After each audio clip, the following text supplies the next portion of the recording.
The winner is Sydney, Australia.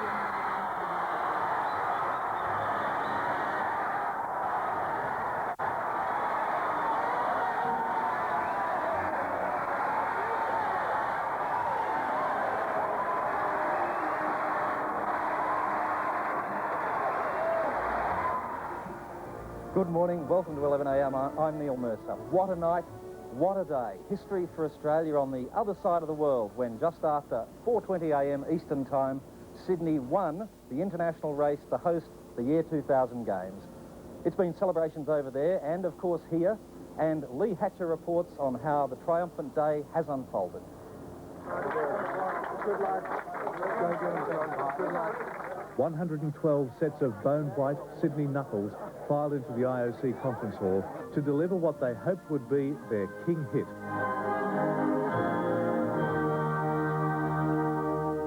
There were breathtaking images of the Australian landscape.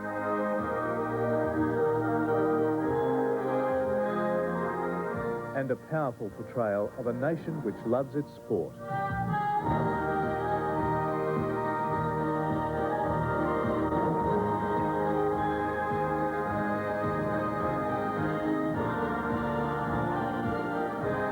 It's the same winning atmosphere that helped me to become an Olympian, and it comes from our Australian love of sport. And then there was the star of the show, 11-year-old Tanya Blenko. Of course, I won't be young in the year 2000. I'll be 18. But I'm already a volunteer for the Sydney Games, and so is every single one of my friends. They sum up the really important things, the special things the Sydney bid stands for. Well done, Tanya. Thank you.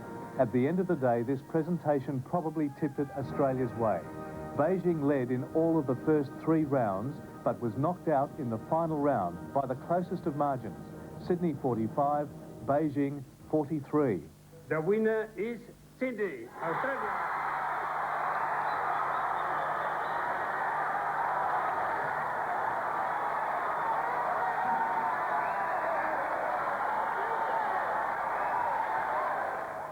The cheering, screaming, the tears, the elation filled the hall.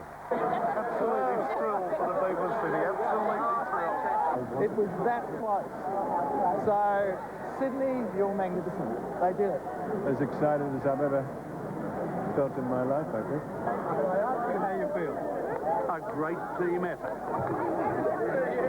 And when he said that word... I jumped. I did. I jumped out of my seat. You knew it. 200 and 400. Yeah, it has to do it. I will be there. You'll be there. I will be there. Good on you, Nick. Great idea, Well mate. done, Nick. A lot of it. Is it better, guys? I'll just get it on you, the Phil. Thank you very much. Thank you. The winner is Sydney. This was China's reaction at the moment of the announcement.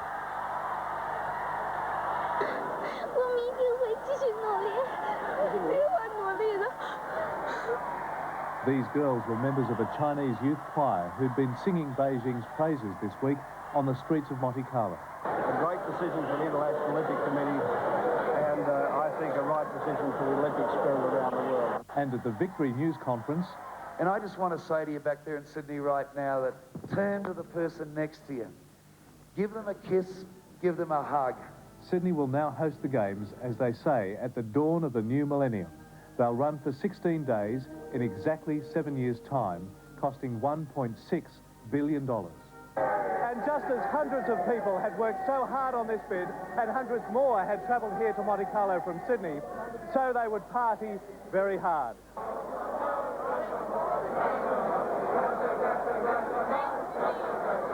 And 7 hours later, the party's still raging. Even people from the defeated cities are now turning up. Lee Hatcher, Monte Carlo, for 11 a.m. It's been a very busy night, obviously, for Lee Hatcher, but he joins us now for the final wrap for what has been a great day for Australia. Lee, what's the atmosphere like there now? Good morning, Neil. This town, at the best of times, is party town, and tonight, this morning, it's very early hours of the morning over here in Monte Carlo. Monte Carlo is Sydney. There are hundreds and hundreds of Sydney people in this town at the moment. off their faces. Not so much out of the party mood, but out of the sheer elation and celebration that at last, after this huge effort, $30 million over 3 years, Sydney has finally won the year 2000 Games, and finally, and perhaps unexpectedly in the view of many people, triumphed over this great giant, Beijing. I was enormously privileged to be part of the presentation ceremony tonight in Monte Carlo's main sporting stadium, and it really was one of the most remarkable and one of the most exciting moments of my professional and even personal life. As you might realise, the whole ceremony was all pumping up to this one big climax. Lots of dancing, lots of typically Olympic presentations, very exciting, and as I said, all aimed at pumping everybody up. The IOC, with great reverence, marches into the hall, and this diminutive figure of one Antonio Samaranch, the IOC president, marches onto the stage, fumbles with the envelope. He's about 5 minutes late, fumbles with the envelope, then opens it up, and everybody's waiting for the one word. This time, the word was Sydney. And then it was bedlam, and it was beautiful. Lee, let's go through the voting. Tell me exactly how it progressed. Neil, what happened was very, very interesting. The 5 bidding cities, Istanbul, Berlin, Manchester, Beijing, Sydney, entered the first ballot. And under the IOC rules, the city with the least number of votes at the end of that first ballot gets knocked out. That was Istanbul. They then go into a second ballot. The city with the least number of votes in that second ballot was Berlin. 3 were left: Beijing, Sydney, and Manchester. Most significantly of all, Beijing led in all of the first 3 rounds. And then in that round, Manchester got knocked out. And surprise, surprise, a lot of people here are quite surprised by the fact that Manchester delivered their preference votes more for Sydney than for Beijing. And at the end of the day, it was the closest possible margin. Beijing 43, Sydney 45. So what happens now? Well, that's the big question, Neil. I must say it's not a question that's being addressed in any great detail tonight. Lots of people have got lots of things on their mind, and they well and truly deserve to. But some are recalling the words of Billy Payne at the last bid announcement when Atlanta was given the games.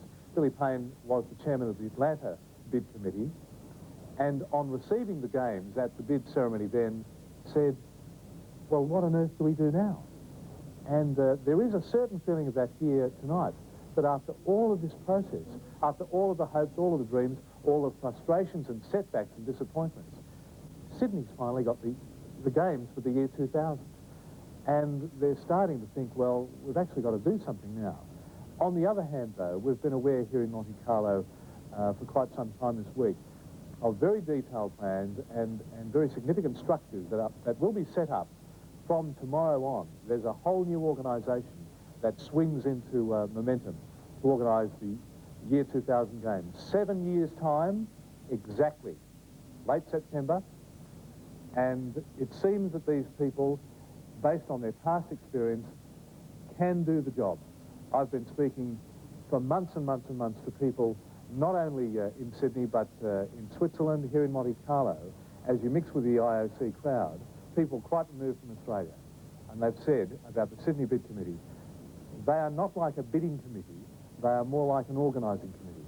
It's more like they've had the games, they've been so professional in their execution of this job, and it's finally delivered to them. Lee, thanks for joining us today from Monte Carlo. Thanks, Neil. It's been marvellous to be part of this, and great to be with you on such a great night, great morning, whatever it is. Now, would you believe me if I said I was going to bed now? Absolutely not, mate. Not on your Nelly. Go and have a glass of champagne for us. Thanks. Cheers. Euphoria in Sydney, but of course huge disappointment in Beijing today. The Chinese capital was supremely confident of getting the games, despite protests by human rights groups. And most bookies had Beijing a firm favourite, but it wasn't to be. Here's how they took the bad news. The International Olympic Committee. It was a city all Australians were afraid Juan Antonio Samaranch was going to announce. Beijing In Beijing, crowds erupted in cheers, thinking the year 2000 Olympics were going to the capital of the People's Republic of China. But they were mistaken. What Mr. Samaranch had actually said was this. The International Olympic Committee wishes to thank the 5 bidding cities, Beijing, Berlin, Istanbul, Manchester, and Sydney, for their efforts in presenting the bids and also promoting the Olympic movement. And a word of thanks was about all Beijing got this morning, because the next announcement put an end to their bid for the 2000 Olympics. The winner is Sydney, Australia. That was when the news sank in for the Beijing delegation in Monte Carlo. They had lost their heavy-handed bid, which included a threat to boycott the Atlanta Olympics if Beijing didn't win in 2000. In Beijing, a subdued and dwindling crowd watched the announcement on a big screen TV. They had lost a bid, not only for the 2000 Olympics, but also for acceptance in a world that remains critical of continuing human rights abuses in the People's Republic of China. Peter Ford for 11 a.m. Back with more of 11 a.m. on this very special day in just a moment. The winner is Sydney, Australia.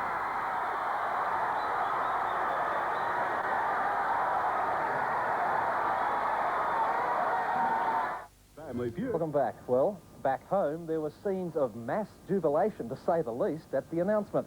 More than 100,000 people crammed 2 outdoor parties to hear the verdict, while pubs were granted licences to open all night. Having been told for weeks that Beijing was a lay-down misère for the Games, the 100,000 people who gathered by Sydney Harbour greeted the verdict with heartfelt rapture. The winner is Sydney.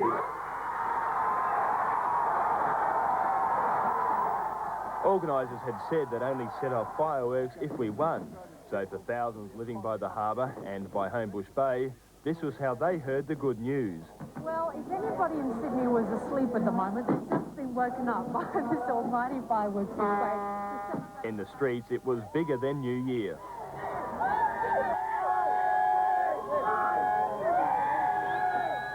For the black tie set, it was much more civilised. There was a host of functions like these around the city. South of the border, no sour grapes that Sydney had won where Melbourne lost. After sunrise, there was no time for hangovers. We've got a few more drinks to have yet. There's a couple more in here yet to go. But most conscientiously heeded the government's calls not to make today a de facto public holiday. Big night, now I've got to come to work, so... And the celebrations continue. At Circular Quay, there'll be another more sober celebration at lunchtime. By then, the good news should have sunk in. Tim Stott, 11 a.m. A lot of celebration action, of course, took place in Sydney's pubs and clubs, including this one in harbourside Woolloomooloo, where reporter Jeff Bruce well and truly caught the spirit. The winner is Sydney.